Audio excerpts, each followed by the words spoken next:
Millions of people have lost weight with personalized plans from Noom. Like Evan, who can't stand salads and still lost 50 pounds. Salads generally for most people are the easy button, right? For me, that wasn't an option. I never really was a salad guy. That's just not who I am. But Noom worked for me. Get your personalized plan today at Noom.com. Real Noom user compensated to provide their story. In 4 weeks, the typical Noom user can expect to lose 1 to 2 pounds per week. Individual results may vary.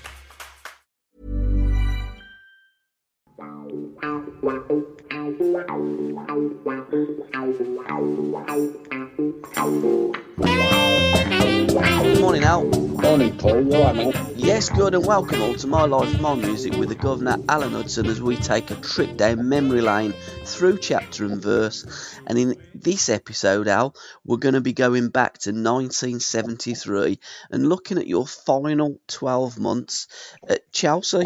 Yeah. It was interesting when you mentioned it, because I looked at it and I realised I checked a couple of things out. I checked the League Cup final of '73, and it was a case of what might have been had, our semi-final at Norwich in the League Cup have turned out successful, and we'd have reached another final at Wembley, and by reaching Wembley for the fourth time in 4 years, it has changed the club financially, because at the end of the day, that was the reason that they sold both Peter Osgood and myself. Yeah, it's quite incredible. And, on all of our podcasts, we talk about management and coaches, and you can either be a manager or a coach. You've educated me there. We talk about fine margins, and we talk about if only. And we're going to start with that Norwich game, the semi-final, because it was a case of if only. On Saturday, the 9th of December, you played Norwich City in a league game at Stamford Bridge, and you won 3-1. Then 4 days after, you played Norwich at home on a Wednesday night in the League Cup against Norwich at home in the League Cup, and you got beat 2-0. So they turned around that 2-goal deficit, one in the league, one in the cup. And if only that would have been the other way round, because, you were pretty much neither here nor there in that league season. And to be truthful, I suppose when you that league season, you finished a decent halfway up, I think 12th that year. So things wasn't that bad in the league. But if you could have just overcome Norwich, you could have, as you say, got to another final and earned some more money. So where did it go wrong from the Saturday to the Wednesday? Well, it's like it's certain matches you play in. I've watched a couple recently. It seems that sometimes you can play and the ball just is not going to go in the net. And you hit the bar, you hit the post, the goalkeeper can make saves. I mean, I watched a Chelsea match about 4 or 5 weeks ago. They played a match and they got absolutely battered. Mendy made some marvellous saves. They won 1-0 at the newly promoted Brentford, and Brentford absolutely tortured them, and they must have wondered what they had to do to score. It was unbelievable, and it seemed that if they had been there to midnight, they wouldn't have scored. It was one of those, and then that starts creeping into your mind, and especially when, like what happened in the second match, that was a time at Chelsea when we were starting to get defensive throughout. I mean, we had a problem defensively. A couple of our defenders were getting a little bit past the sell-by date, which happens, and making mistakes they wouldn't have made in their prime. And we were losing matches and losing goals. And a fella called Jim Bone was gifted 2 goals on this night. He took them very well, nothing away from the Norwich striker, but he took them well, but he shouldn't have been in them, he shouldn't have been allowed to get in them positions, It was a little bit like watching the Chelsea match last week against Manchester United, They had most of the play, should have been in front, and then they make that silly mistake at the back. Although he wasn't a defender, he was a midfield player, and Jorginho let it under his foot, and then they find themselves 1-0 down, then fine margins. But I'm going back, Paul, I think I wouldn't put money on this, but I think the first game might have been Ray Wilkins' debut. Right, okay. That was around the time when Dave Sexton was toying with, that we had problems financially at the club, and they were talking about selling wealth. They weren't talking about it; they just did it, And it was. I don't know how they could. Chelsea at that time could never ever replace Peter Osgood because he was the best centre forward around. But I think that was a time that Dave was kind of priming Ray Wilkins to take over from me, and that was one of the reasons he sold me. Although it was a money reason, he see that Wilkins could replace me, and I wouldn't be missed, kind of thing. Well, you certainly were missed, Al, because history tells us that after you and ours got sold, Chelsea went into decline and ultimately got relegated to the second division. And although Ray had a tremendous career, he was still a young kid, and it's finding the right time to integrate them players into the first team. A little bit like what Dave did with you in 1969-70 season when he put you into the first team. They didn't get off to a very good start, quite a few draws, and then Alan Hudson, a kid of just 18 you were then, was running the midfield. But say home, you won 3-1. Again, a few days later, you got beat, and then you went to Norwich City on a Wednesday night again, the week after, and you had a game that was abandoned, the fog come down, and that was the first time that you saw Ron Saunders. And when you're looking at managers and coaches, it's a shame really that Saunders didn't come in to the Chelsea dressing room as the manager rather than an irate Norwich manager, wasn't it? Yeah, it was. I mean, we were laughing, it was funny because it kind of gave us like a lifeline, whereas we would have been out at 2-2. We were in the league twice. It was screaming and hollering at us players as if it was our fault. He was trying to say, you can go out and play, and you couldn't see. From the halfway line, you couldn't see the other goal, so it just had to be abandoned. It was just pointless, and the referee said, I'll give it quarter of an hour, we'll go in and then we'll come back out and we'll see if it's lifting. If there's any sign of it lifting, we'll continue. But it didn't happen, and I suppose for Norwich, it was a big final for them. Yeah. And he sees that they might have it taken away from them, but. We went back later on, and they won 1-0, and when they went through, but the damage was done at the bridge, Paul. Yeah, it's difficult to come back from that 2-goal deficit, isn't it? Jim Bone, didn't he play for Scotland? Was he a Scottish international? Yeah, he did. He was. He wasn't a bad player. He was a decent player, but as I say. Being a gambling man, I dare to think what price they would have been to win 2-0 at Stamford Bridge. Yeah. And there were many games when we didn't score at home. So to not score, it just showed. And it, as I wrote to you the other day, I mean, it was like when we were trying to retain the Cup Winners' Cup. Yeah. It was.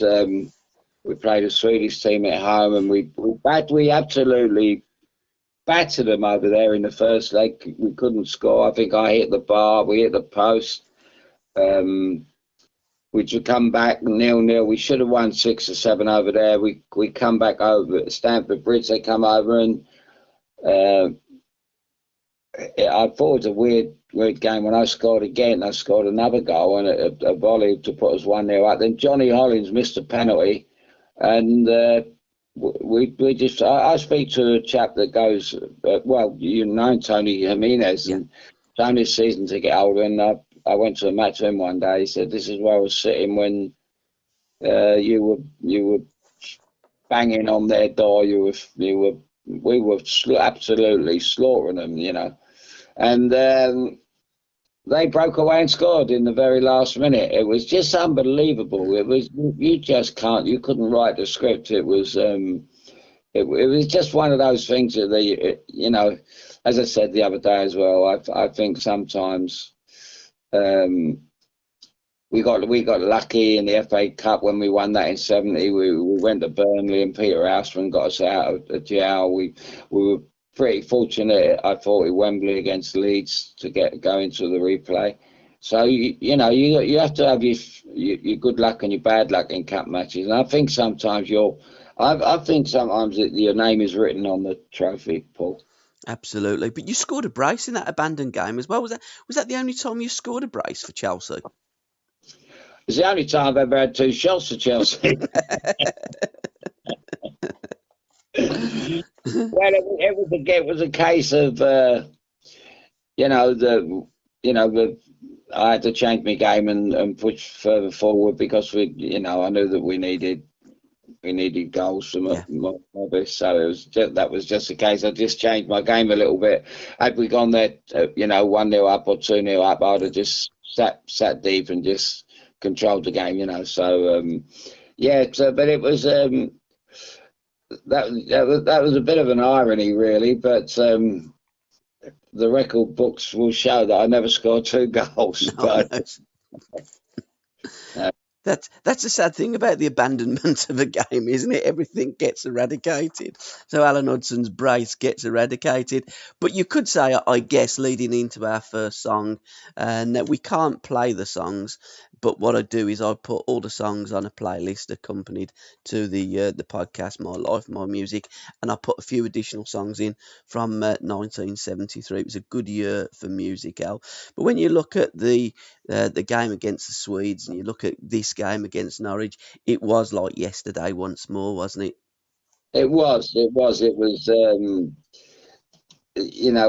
We've spoken, quite recently about the Euros with Jack Grealish, and is it history repeating itself, and which it does. I was kind of treated by England the same way that Jack's treated, pushed to the side because can't be coached, he can't be told what to do because he's a player that needs to go out and express himself. Yeah.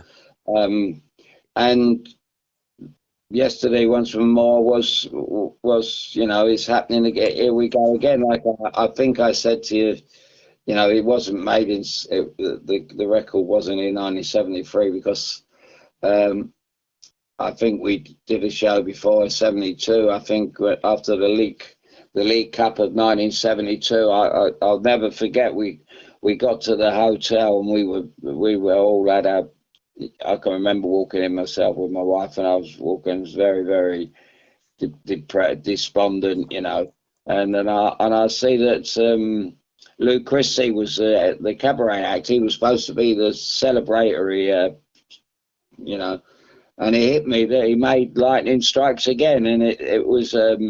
We'd only just had the same thing happen against the Swedes in the European Cup Winners' Cup, and now we were getting beat by Stoke, So lightning does strike twice, no matter what they say.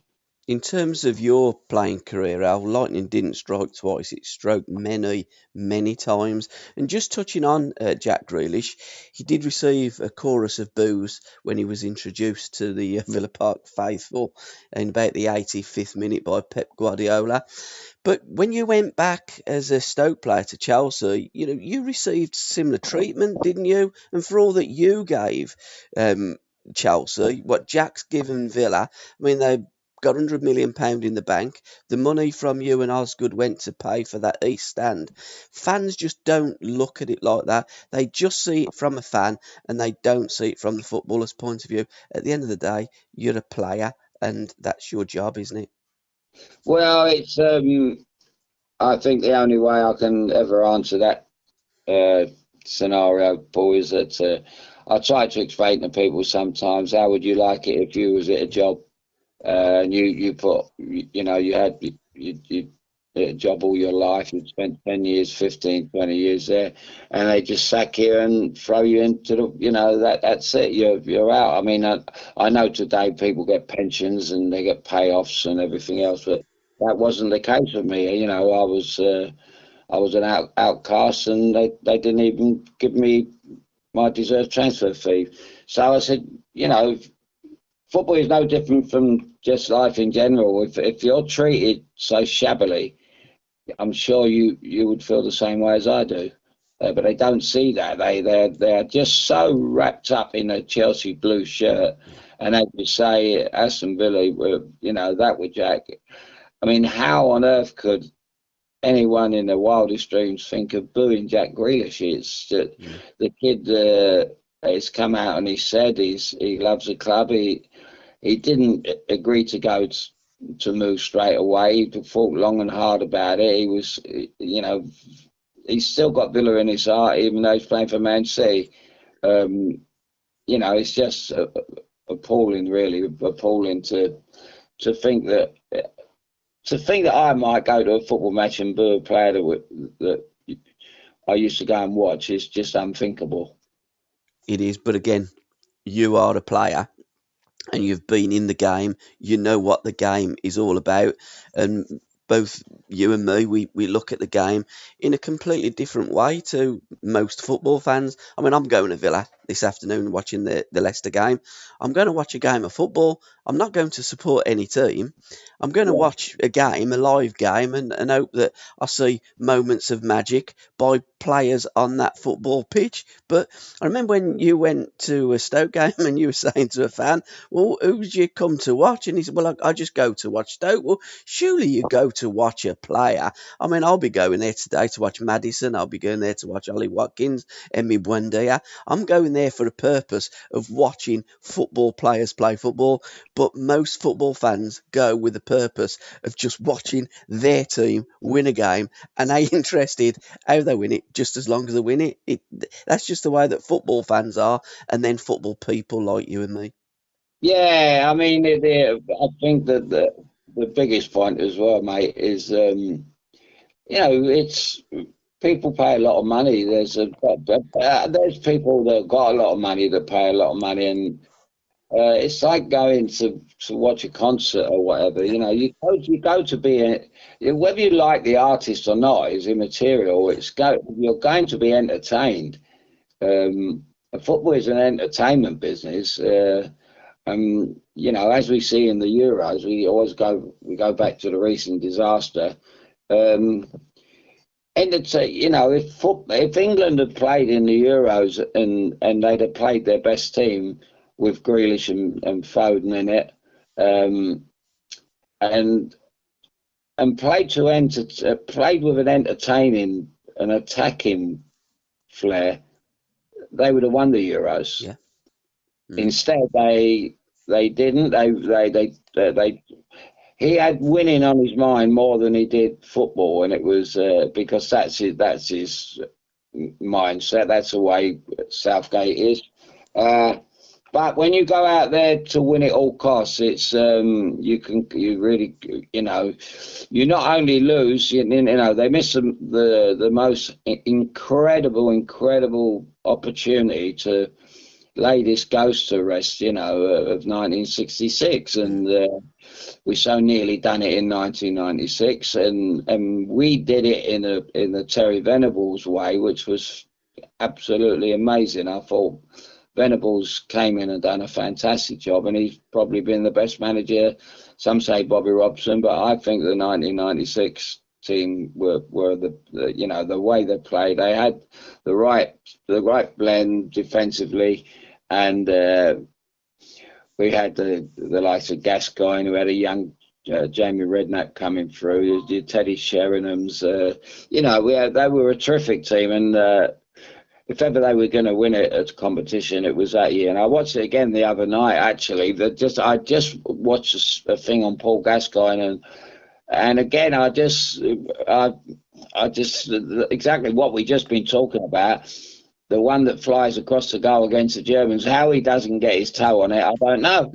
Yeah. And England are through 2-1, and then they go on and win it. But and they would have won the final because it wouldn't have been a Gareth Southgate final. It wouldn't have been let's go out and nick a goal and then hold on to it. Venables would have said, "Look, you beat the Dutch 4-1. Let's go and beat these 4-1." Yeah.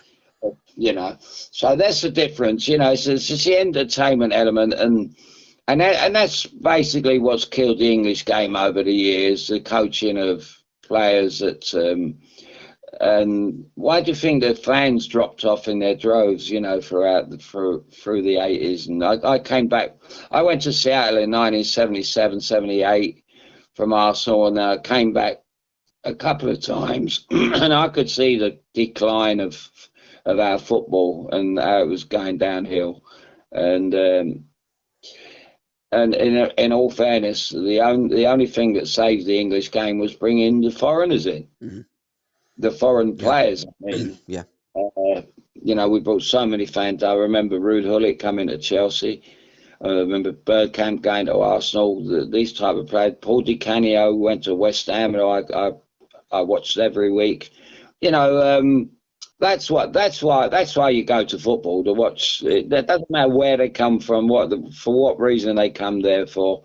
You go there to be entertained. And when I sat there for the Euros final against Italy, me and Don Shanks just sat in the casino having a couple of drinks and looking at each other, kind of nodding our heads, wondering what's going on. I think everybody at home was also nodding. I was certainly nodding my head, thinking, again, what's going on, Gareth? Change it, get your flair players on.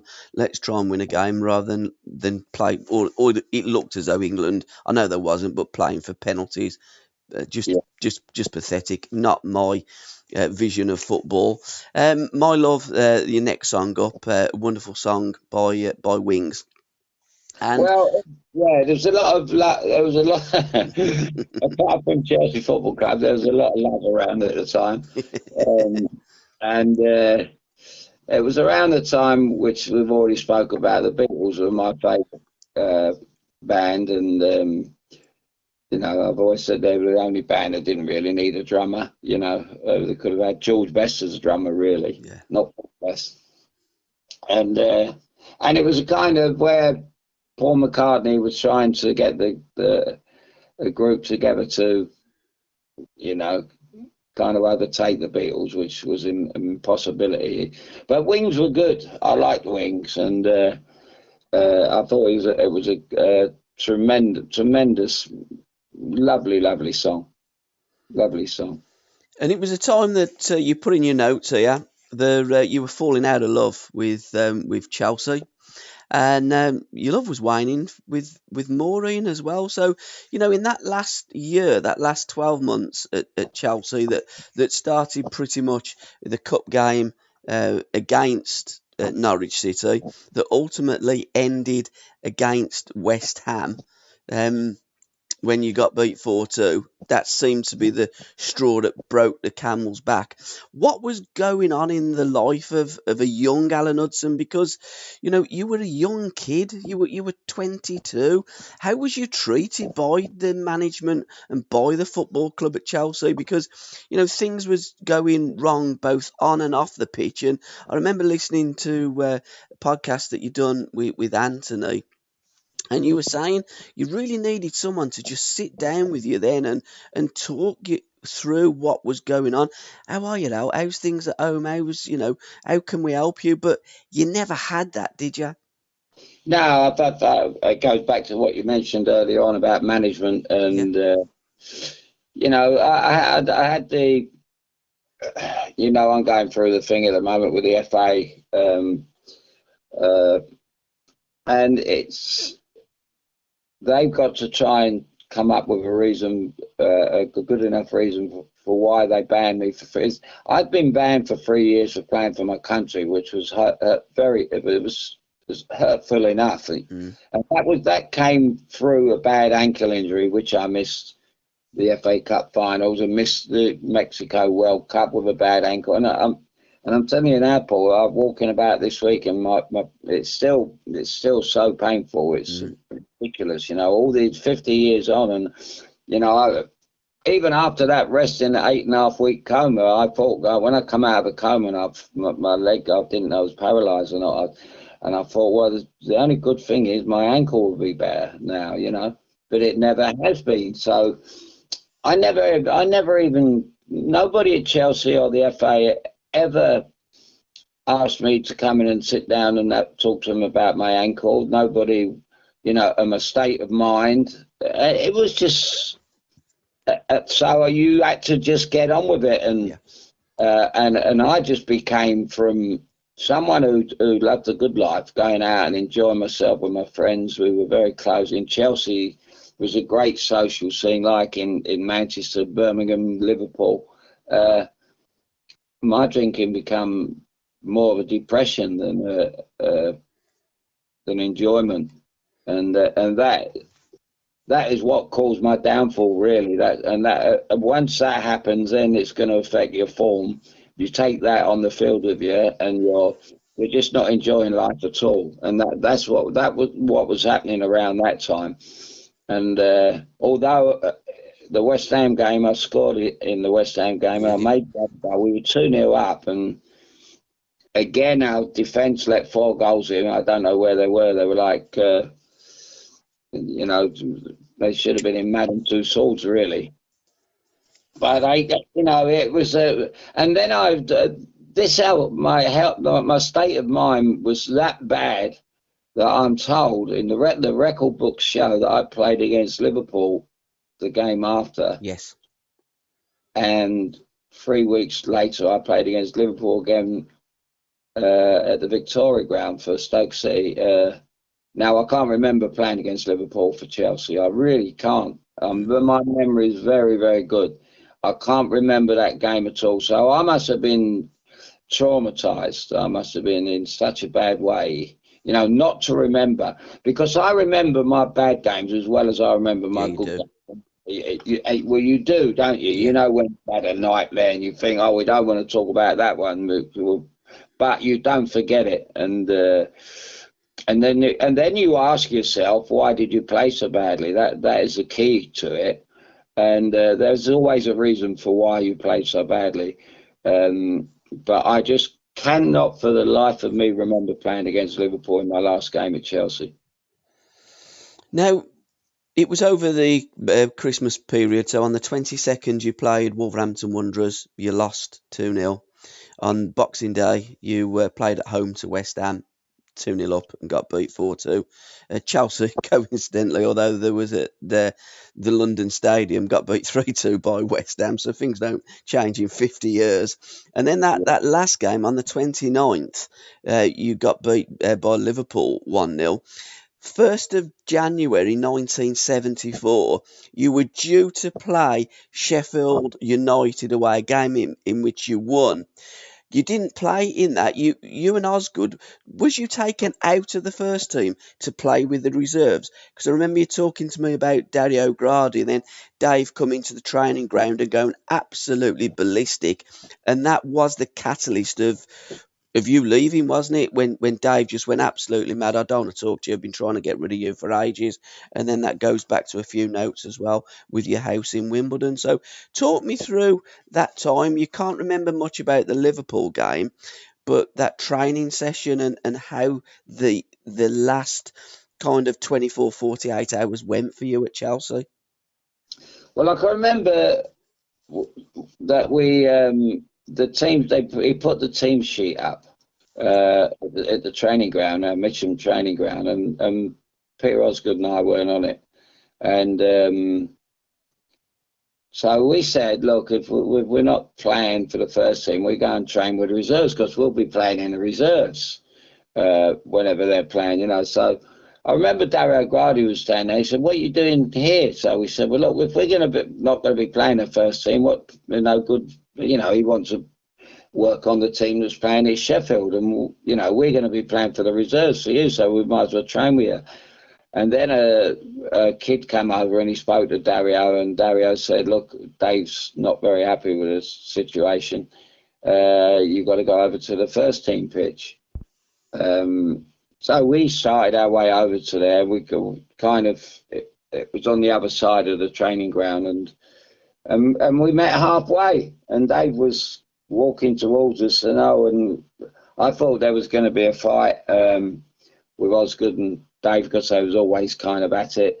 But I thought this was a day that actually there would be punches thrown, and it was a right old ding dong, and then he just said to Osgood, you won't play for Chelsea again. To listen to the rest of this podcast, please go to www.patreon.com/SRBmedia, or just follow the links in the description. Thank you.